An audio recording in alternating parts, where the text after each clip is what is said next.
Let's do it. Hey everyone, and if you're from Georgia, then gamarjoba, and welcome to Understandable English.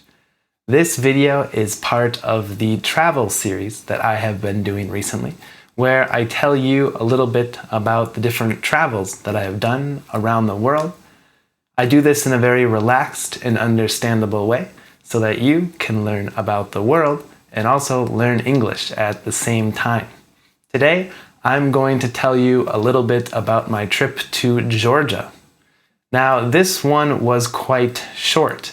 It was the very end of my Central Asian and Caucasus adventure that I have been talking about for the last few months on this channel.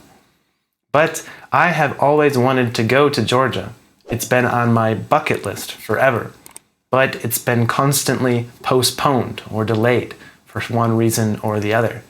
I love Georgia because of the food and the mountains. Georgian food might be one of my favorite foods of the whole world. Of course, they have their khinkali, which are like little dumplings with meat or cheese in them. You can boil them or fry them, depending on how you want to eat them. They also have their famous hachipuri, which is like a bread with cheese and sometimes egg in it.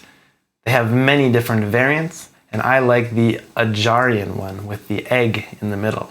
Georgian food doesn't have a lot of sweets, but one of the few is called chorchella. It's like a long string with nuts on it, and it is dipped or dunked in juice of fruits and becomes this type of kind of candy marmalade with nuts inside of it. It has an interesting shape and taste, and it's one of my favorite sweets from around the world. But Georgia is typically a country of contrast, which means you can do one thing or something that is completely different. For example, you can come to Georgia to eat and relax and do nothing, but have a good time eating and relaxing, or you can go to the mountains and have a very active time. You can go skiing in the winter or hiking in the summer. There's all kinds of active things to do as well. But this time, I decided to relax and enjoy the food because I was finishing my long Central Asian and Caucasus tour. Because I was coming from Azerbaijan, my first stop was Sighnaghi, which is a small village or town in the mountains. Some people even call this the City of Love. It is a small little town that does well with tourists. It's very beautiful up in the mountains. It has a beautiful view. All of the old buildings look wonderful, and everything is built perfectly for tourists. If you're looking to relax and not do much, well, this is the perfect town for you. I stayed at a homestay, which I have talked about a little bit on this channel, which means you stay not in a hotel, but with a local family. This means you get to try all kinds of authentic local food, and of course with Georgia, you always hear about homemade Georgian wine. And so I got to try all kinds of this Georgian wine, which was delicious. My host was also a grand master at chess, which means he was a chess champion. And I got to play against him. I'm not great at chess, but I would say I'm average. But he kicked my butt. I had no chance. He creamed me, as we say. Another very unique thing about Georgia is their wonderful alphabet. It's nothing like anywhere else in the world. It's unique only to Georgia.